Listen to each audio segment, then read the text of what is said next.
What's up, guys? It's John, and welcome to Collecting Dust, which is my Instagram TV series associated with my podcast, The Nothing Podcast with Nobody Important, but you already knew that.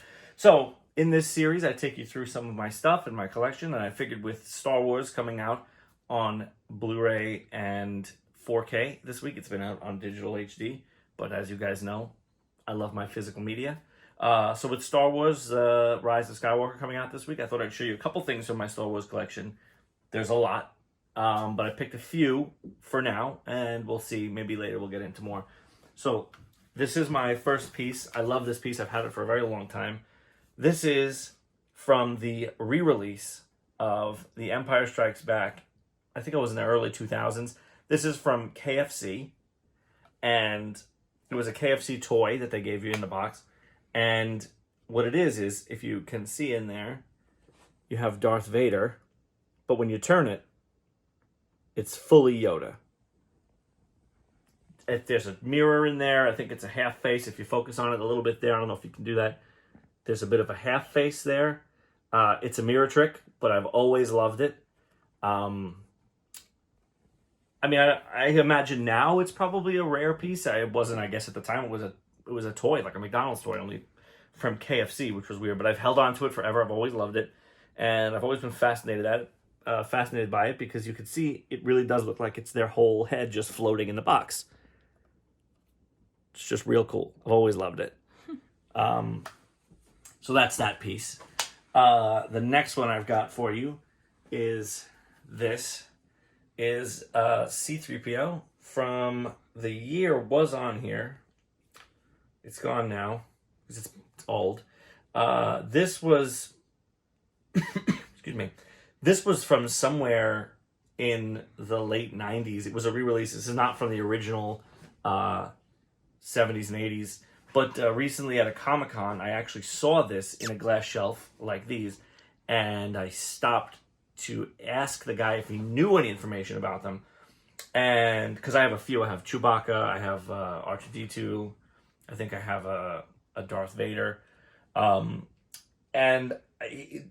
We came to the decision that they were from some sort of like Gund or Applause. They sold them in these little like standalone Hallmark kind of card stores. This one actually was broken at one point. I think we glued it back together. Yeah, if you look in there, his head was cracked. Dropped it and cracked the head. So we fixed that. I always loved that it had his silver leg. And somehow it got painted green. I didn't do that. But it's got some green on it. So that's that piece. Don't really know where it comes from. Tried to figure it out a while back. But yeah, so we think it's from one of those defunct Hallmark places or Carlton Cards, something like that. And the last one is one of my favorites. I've had these forever. Now, I have a number of them.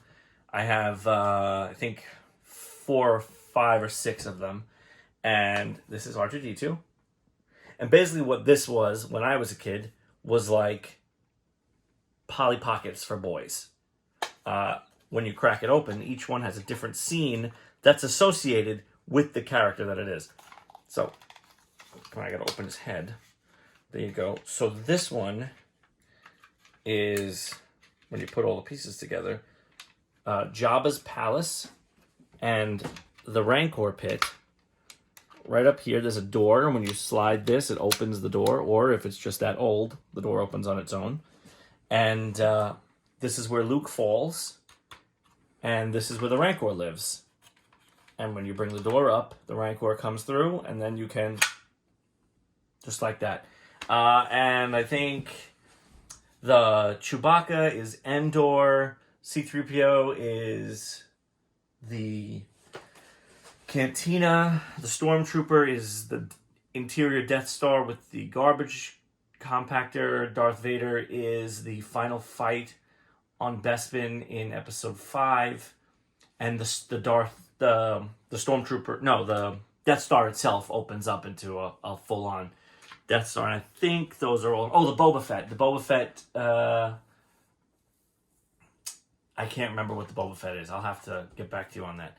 But yeah, these are kind of cool. They're all in great condition. They all still have all their pieces, and somewhere around here I have a bag of tiny little men, and they all go in here.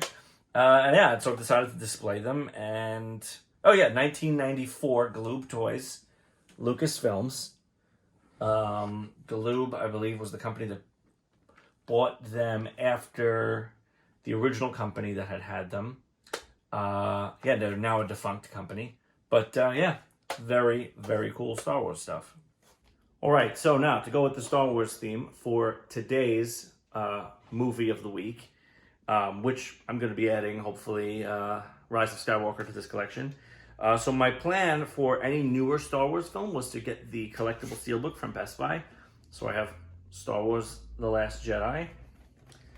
I have The Force Awakens. I have Solo. There's the back. And I have Rogue One.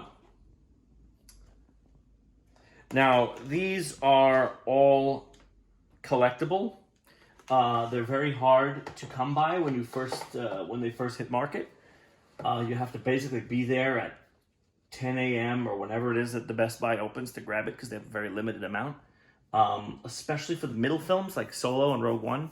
The other ones, they tend to stick around, but yeah. So my plan was, I'm a collector and I like to have uniformity. So there's a reason that I have the steelbooks of all those, even if I don't love the artwork, which I don't.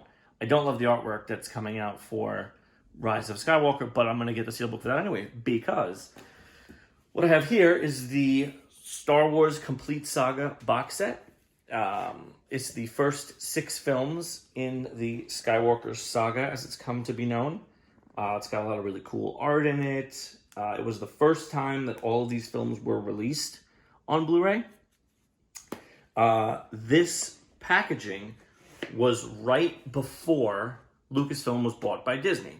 So this kind of really high quality, hard cardboard packaging was a Lucasfilm thing. Also, Indiana Jones has this same kind of deal.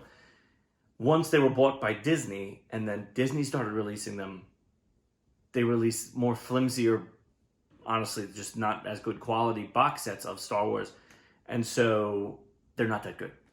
So I'm really glad I have this. This is very hard to come by. You can maybe get it on eBay for like price and a half or whatever it is I paid for it. If you can come across it, it's a great set. But my plan is to eventually be able to get all of them in one set together. Not the new one that's coming out because I don't like that. But eventually down the line, I'd like to get them all in one set. My thing is I collect steelbooks.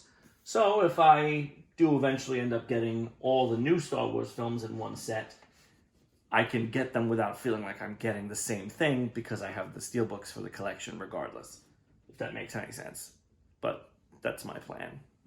Whatever's in my head works for me. So there you go. So that's that. We'll see you guys next week.